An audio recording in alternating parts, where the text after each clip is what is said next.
Kahit na tinulungan siya ni Mateo, ay hindi pa rin siya sigurado sa katapatan nito sa kanya. Lalo na kung tatapatan din ng salapi ni Colton Mijares ang itinuturing niya na kakampi. Bukas sa pagluwas niya ng Maynila ay hindi si Colton o si Miguel ang sadya niya. Pupuntahan niya si Yolens Villagomesa, ang stepbrother ni Colton at ex-boyfriend ni Atasha Andres. Nasisiguro niya na hindi alam ni Yolens ang buong pagkatao ni Atasha at tiyak niya na magugulat yon sa kanyang ibabalita. Hindi niya isasama si Cole dahil alam niya na traidor din kumilos ang mag-ina na Villagomesa at hindi niya hahayaan na mawala sa kanyang alas niya, si Cole Ashton. Siyang nagpakahirap na makuha ang bata kaya natural lang na sa huli ay siyang makinabang sa alas na yon. Hindi maikakaila na anak ni Colton si Cole dahil kamukhang kamukha nito ang ama. Mabuti na rin talaga at si Cole lang sakto na nasa sasakyan sa oras na yon. Madali niya na mapapaniwala si Yolens na si Colton talagang ama ng anak ni Atasha. Naisipan niya na tawagan si Mateo at kamustahin ang kasamahan. Makalipas ang ilan pang ring ay sinagot ang kanyang tawag. "Kane," sagot niyon sa telepono. "Anong balita, Mateo?" Balik tanong niya. "Mainit pa ako sa mga kaibigan mo. Ilang beses ako na tinawagan ni Miguel at sinabi ko na wala pa akong bago na impormasyon. Handa raw magbahid si Colton ng malaki sa kahit na anong impormasyon na maibibigay ko." Kwento pa nito. "Mabutit alam mong isasagot mo. May tiwala ako sa'yo na hindi mo ko ilalaglag kay Colton. Siguro naman ay sapat nang naibayad ko sa'yo para hindi ka tumakbo kay Mijares. Ano nang balita sa Genova?" Gusto niya rin na masiguro na walang bakas na magtuturo sa mga ginawa nila ron. "Ilang araw ko nang tinatawagan ng informante natin doon, pero hindi siya sumasagot. Ang huling balita niya sa akin ay nagising na ang prinsipe. Pagkatapos ng usapan namin na yun, ay di ko na siya matawagan pa." May konting pag-aalala rin sa tinig ni Mateo. "Malamang ay nag-iingat lang din yun upang walang maiwan na bakas na makakapagturo sa atin sa mga nangyari. Siguraduhin mo lang, Mateo, na mananatiling sa atin lang kaalaman ng lahat ng nangyari sa Genova." Kailangan niya na siguraduhin kay Mateo na walang laglagan na magaganap. "Alam ko, Kane, buhay natin ang magiging kapalit sa pamilya ng prinsesa kapag nalaman nilang mga pinagagawa natin. At wala pa sa plano kong maaga na mamatay." "Mabuti kung ganon. Sige, balitaan mo na lang ako." Pagtatapos pa niya ng tawag, muli na napaisip si Kane kung paano ang magiging mga susunod na hakbang niya. Napapaisip rin siya sa sinabi ni Mateo na hindi na nito makontak ang kanilang informante. Hindi sila pareho na sigurado ni Mateo sa katapatan ng tao na yon, lalo na't alam niya na pera lang ang katapat nito. Pero nasisiguro niya na kung mahuhuli yon, ay tsak na kamatayan ang magiging parusa sa pagtraidor sa pamilya ng hari, kung kaya't malabo na sila na maikanta pa nito. Kinuha niya ang kanyang telepono at muli na tiningnan ang litrato ni Atasha at ng mga bata. Kuha ito ng araw na dukutin nila si Cole, ng araw na formal na ipakilala ang mga bata. Nag-video rin siya ng kaganapan sa araw na yon, lalo na sa bahagi na ipinakilala ng prinsipe at prinsesa. Alam niya na malaking maitutulong ng pruweba na yon para mapabilis ang plano niya. Itong gagamitin niya na pruweba sa paghaharap nila ni Yolens. Hinanap ni Kane ng numero ni Yolens Villagomesa sa kanyang contact at idenial ito. Sa ikalawang pag-ring pa lamang ay sinagot na ang tawag niya. "Hello?" Sagot nito. "Yolens Villagomesa." Sagot rin niya. "Sino to?" Halata ang inis sa boses nito. "Kane Loyola." Matipid na sagot muli ni Kane. "Anong kailangan mo?" "Ikaw ang may kailangan sa akin. Baka kapag nalaman mo ang mga impormasyon na meron ako, ay hindi na ganyan ang maging sagot mo." Tinatansya ni Kane kung paano kakausapin si Yolens. Alam niya na hindi iyon agad maniniwala sa kanya dahil matalik na kaibigan siya ni Colton. "Gago, sabihin mo kay Colton hindi niyo ako mapapaikot. Anong akala niyo sa akin, tanga? Matalik na kaibigan ka ni Colton tapos sasabihin mo may impormasyon ka para sa akin? Wag ako, Kane Loyola." Lalo nang nagalit ang boses nito. "Listen here, Yolens. Maaari na mahirap intindihin sa ngayon kung bakit ko to ginagawa. Pero I'm telling you, ang impormasyon na meron ako ay hindi lamang makakatulong sa'yo para makuha ang Mijares Empire, kung hindi para makuha mo muli ang babae na gustong gusto mo. Si Atasha Andres. Sabi pa niya kay Yulens. Si Atasha? Halata ang gulat sa boses nito. Oo, si Atasha, Andres.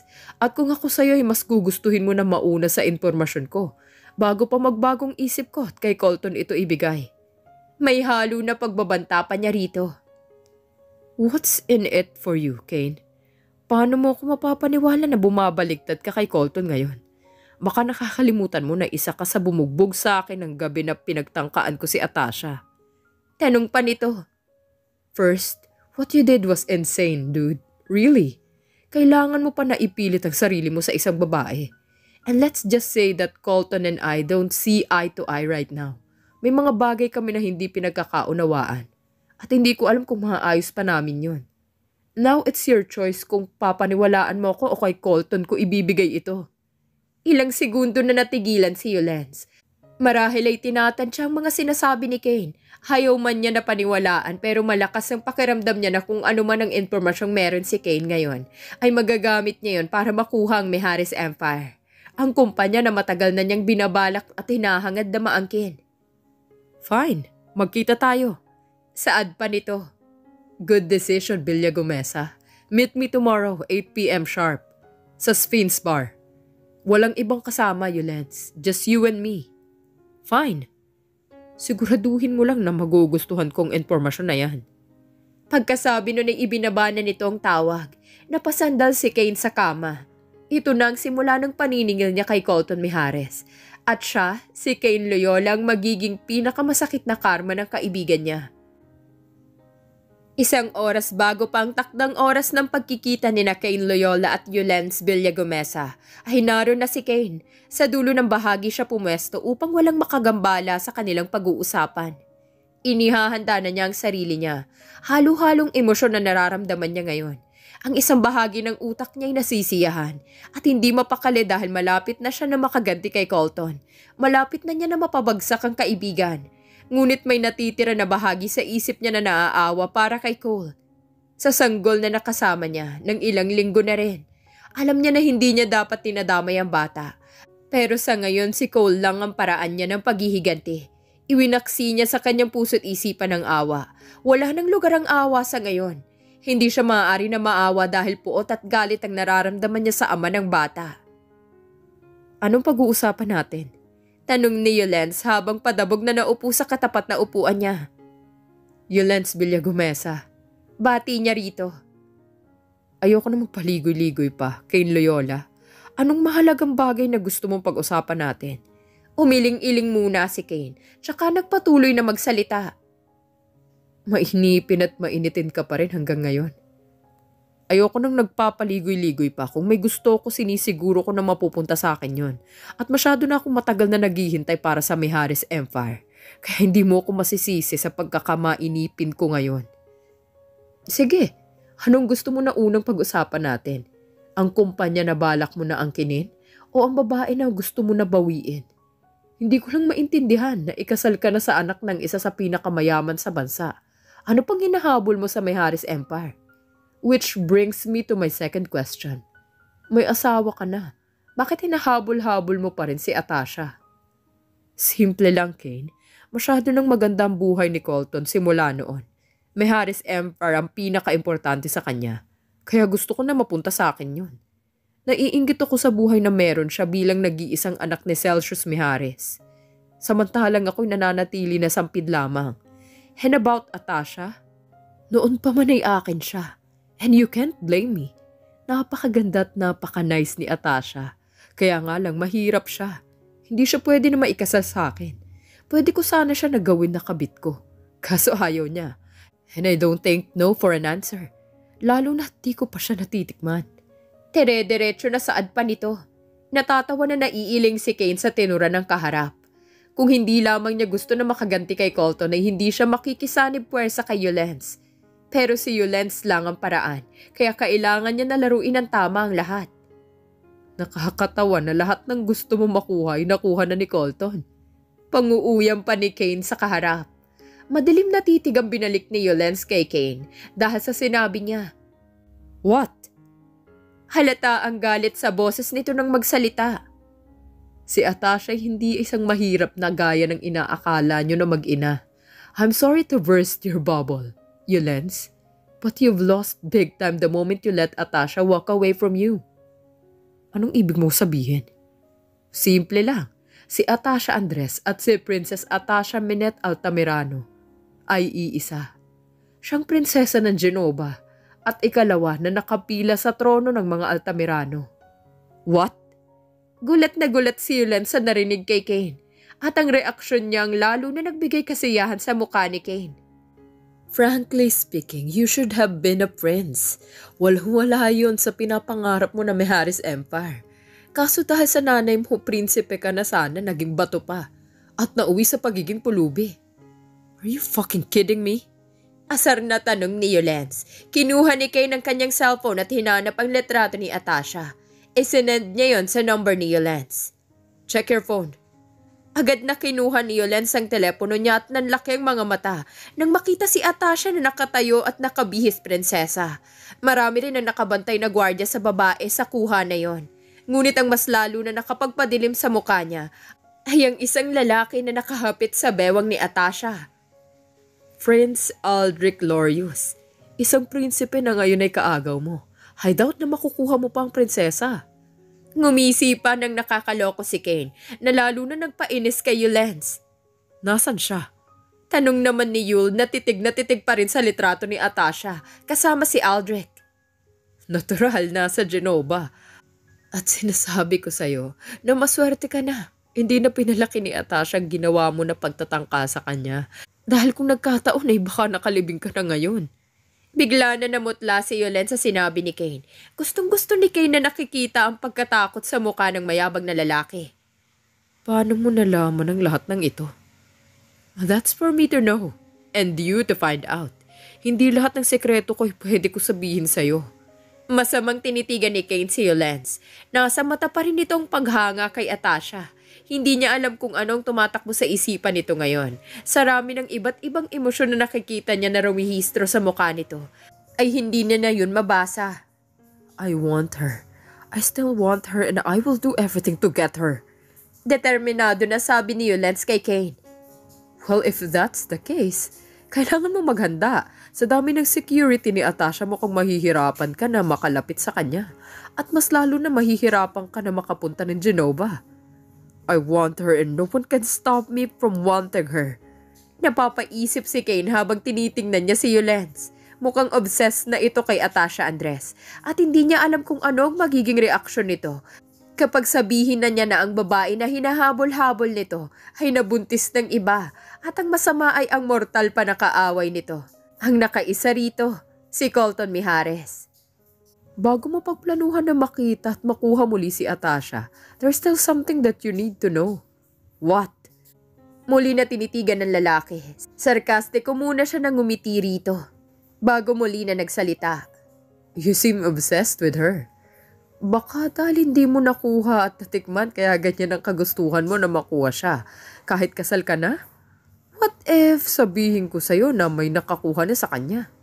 Bigla na nagsalubong ang kilay ni Yulens at nagdilim ang tingin kay Kane. Who? That fucking prince? Napailing na lamang siya sa nakikita na inis kay Yulens. No. At sigurado ka ba na gugustuhin mo pa si Atasha? I will.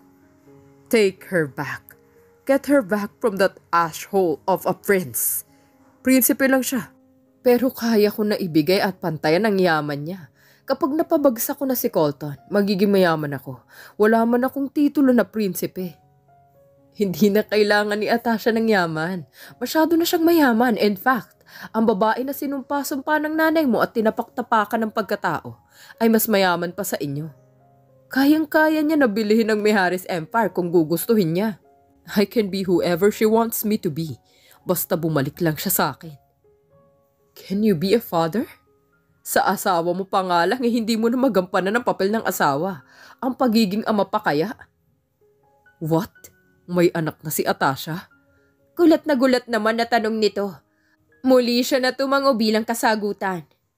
Oo, meron. Sumenyas pa si Kane rito ng pang-thumbs up. Bilang pagsagot ng oo, na lalo namang ikinagulat ni Yulens. Hindi nakaimik si Yolens, kaya muli na nagsalita si Kane. But before that, you might want to know who the father is. Who? No other than your stepbrother, Colton Mijares. Nanlaki ang mga mata ni Yolens pagkarinig ng mga salita na yun ni Kane Loyola. Nagpupuyo sa galit si Yolens Villagomesa. Galit na galit siya at hindi niya matanggap na naungusan na naman siya ng walang iya na si Colton Mijares. At ang lalo na hindi niya matanggap ay kay Atasha pa siya nito na unahan. Oo, inggit. Ito ang nararamdaman niya kay Colton. Simula nang makuha ng ina niya si Celsius Mijares, ay wala na silang tigil sa kakaplano na mag-ina kung paano isasabotahe ang pamamahala at posisyon ni Colton, ang nag-iisang tagapagmana. Maswerte si Colton na ipinanganak siya sa mayaman na pamilya, hindi gaya niya na sa isang kahig at isang tuka. Kung ano-ano ang kailangan gawin ng kanyang ina para lamang maabot ang karangyaan at kasaganaan na tinatamasa nila ngayon. Ito ang dahilan kung bakit gusto niya na angkinin ang lahat ng meron si Colton. Tama ng matagal na panahon na nakaranas siya ng masagana na buhay. Si Atasha Andres. Hindi talaga ang tipo ni Atasha ang nililigawan niya. Pero nang minsan na mahuli niya si Colton na nakatitig sa babae, ay alam niya na kailangan na maging kanya si Atasha. Gusto niya na makuha ang lahat ng bagay na gusto ni Colton o pag-aari nito. Lagi na lamang siya pumapangalawa kay Colton kaya gumawa siya ng plano para makalapit kay Atasha. At tila pinakinggan siya ng tadhana dahil si Atasha ang kauna-unahan na hindi nakuha ni Colton pero nakuha niya. Naungusan niya si Colton sa kaisa-isang pagkakataon. Labis ang tuwa niya nang mapasagot ang babae at maging girlfriend niya yon. Kitang-kita niya ang mga patago na sulyap ni Colton at nagdiriwang ang puso niya na isipin na naiinggit sa kanyang stepbrother niya. Hindi niya inakala na totoo na mahuhulog ang kanyang loob kay Atasha. Mahal na niya ang nobya. Mahal niya si Atasha at iyan ang katotohanan. Hindi planado pero nangyari. Nahulog siya ng tuluyan sa babae at hindi naging hadlang ang kaalaman na mahirap lang ito. Ngunit ibang usapan pagdating sa kanyang ina na si Ophelia.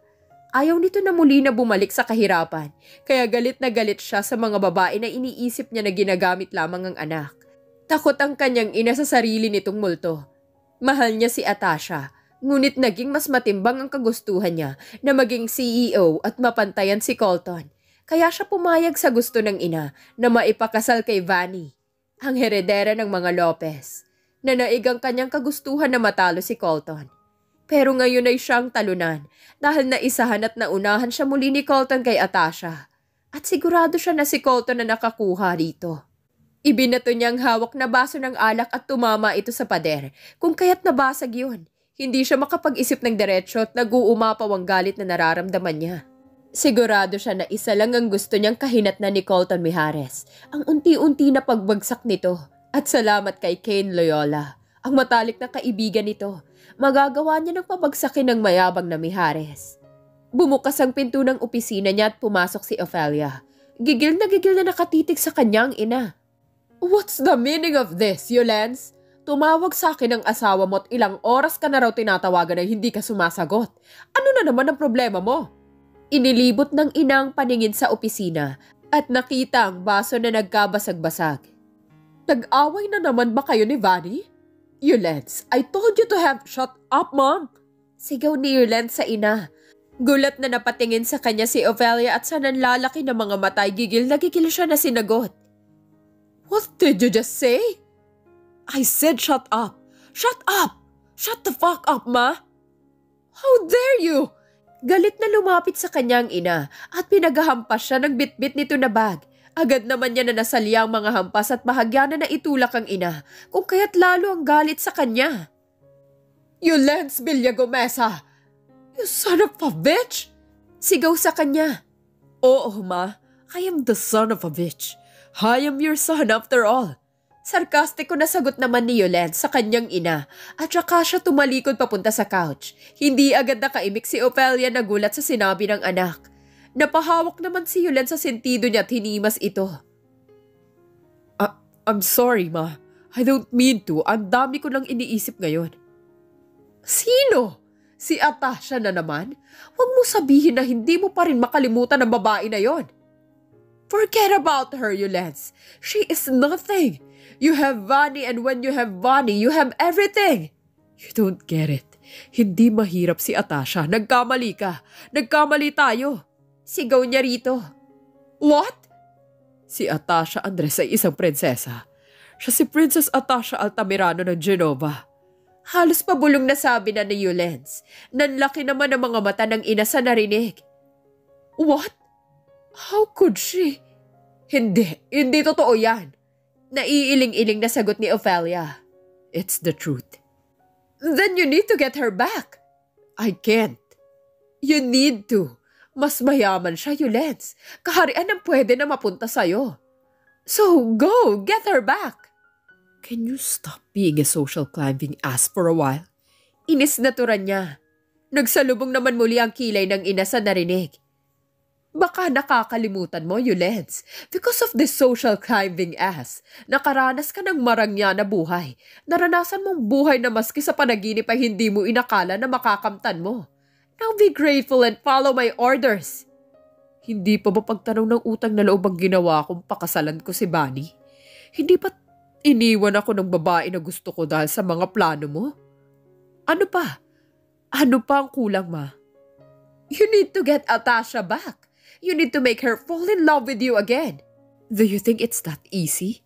Kung ganun lang kasimple yun, wala sana ako rito. Hindi sana ako naglalasing dito ngayon. What's the problem then? Aside from the fact that I tried myself to her, well, guess what? May anak na si Atasha. Well, the princess is a slut after all. Tama pa rin ang pagkakakilala ko sa kanya. But it's okay as long as she's rich at isa siyang prinsesa. She'll do. She has Colton's baby, Ma. Napalingon si Ophelia sa anak na si Yulens sa sinabi nito. May ilang segundo muna siya na natulala, tsaka unti-unti na lumalapad ang ngiti sa labi. Perfect! What? It's perfect! Nasaan ang bata? Nasa ina nito, kay Atasha. Good. We can blackmail Colton to resign as CEO. Otherwise, malalaman ng papa niya na nakabuntis siya ng isang babae. At basta na lamang iniwan dahil sa mahirap ang pamilya nito. What? You heard me, Yulens. This can perfectly work well for us. We can have both Miharis Empire and the princess and her kingdom. Hindi kailangang malaman ni Celsius ang katotohanan. Palalabasin natin na inanakan ni Colton si Atasha. Pagkatapos ay iniwan dahil isa lamang siyang empleyado sa kumpanya nila. Itong ipapanakot natin kay Colton. I know so well na imbis na ipakalat ang balita ay mas pipiliin niya na bumaba sa pwesto as CEO. At kapag nangyari yon, that position is yours, my dear son. Tumatawa-tawa pa si Ophelia sa masamang plano niya.